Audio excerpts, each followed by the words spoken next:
Most of you are dealing with TMJ as well as ETD and tinnitus. I can tell you right now that all three of those can be very well linked. And when I was struggling with this condition, I had all three of those. Most of my problems lived in the jaw area. But I'll tell you one quick thing you can try at home, which is probably real obvious, but that's the thing. When things are obvious, sometimes we tend to overlook them, and we just need simple advice to remember. Never underestimate the power of an ice pack, a gel ice pack to be specific. It's going to really put a lot of relief on the jaw area. More specifically, if you're dealing with TMJ related issues, you need to locate something called the masseter muscle. The masseter muscle is located right around the jaw area right here, just a little off to the side where your ear is, and you need to massage that area while applying the gel ice pack. The temporomandibular joint, TMJ, is a ball and socket joint located where the upper and lower jaws meet. When the TMJ and related muscles are injured or fatigued, they need time to heal. Self-care is very important. You can take steps to reduce pressure on the TMJ and speed up the healing. There's a clear and common distinction between Eustachian tube dysfunction and TMJ related issues. When I was struggling with this issue, I spent a lot of my years trying to figure out why do I have this pressure in my ear, swooshing sounds, a lot of clicking when I would eat and yawn. And I thought to myself, a jaw injury. But little did I know that the issues in my jaw were affecting my ears. Just taking a little gel ice pack and applying it on the masseter muscle, letting it sit there for about 10 to 15 minutes or so, off and on throughout the day, or as much as you can, of course. Another piece of valuable advice is if you're dealing with this issue in the jaw area, one thing to keep in mind, try not to have your cell phone up this way all the time. Try to use a headset or an earpiece if possible.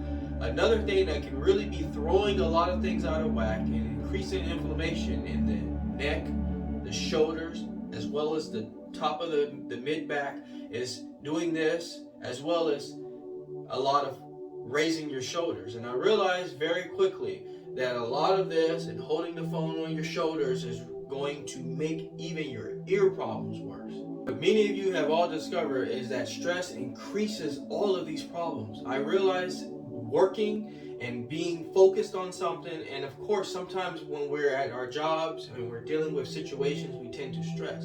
Well, my type of way to stress was holding it in my jaw, as well as I would hike my shoulders up, and I was completely throwing everything off in my jaw area, bringing more pressure to my ears, as well as just continuing this pattern all the time. And I didn't know of these simple little tricks that I could try to minimize these conditions. I thought if it's an ear problem, then there's an ear infection, there's fluid buildup, which was all true as well, but I was causing those to be worse by the things I was doing with my body. So as we close today's video, everybody, try these 3 quick little tips that are going to really help you, that may sound very elementary school, but we tend to forget.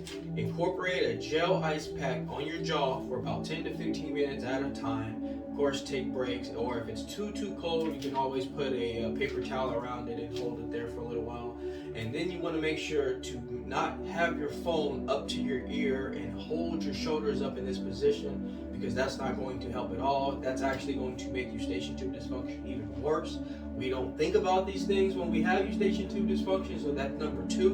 And number 3 kind of ties all these together, is we need to maintain proper posture. We need to make sure if we're on our cell phone is that we're holding our phones up to text and to make phone calls and not down like we do most of the time, because these things are going to make Eustachian tube dysfunction worse. It's going to make tinnitus worse, and it's going to make TMJ worse. So remember those tips if you really want to find that healing that you're all looking for. Alrighty, my wellness people, that concludes our video for today. I'm going to go ahead and step out of the J-Wellness studio and leave you in good hands with this video. I ask you all to subscribe to my channel so you can get the latest, greatest health and wellness videos, motivation, yoga, and meditation. But before I let you go, I'd like to leave you with one thing. Being well is feeling well. Feeling well is doing well is living well. Take care, everybody.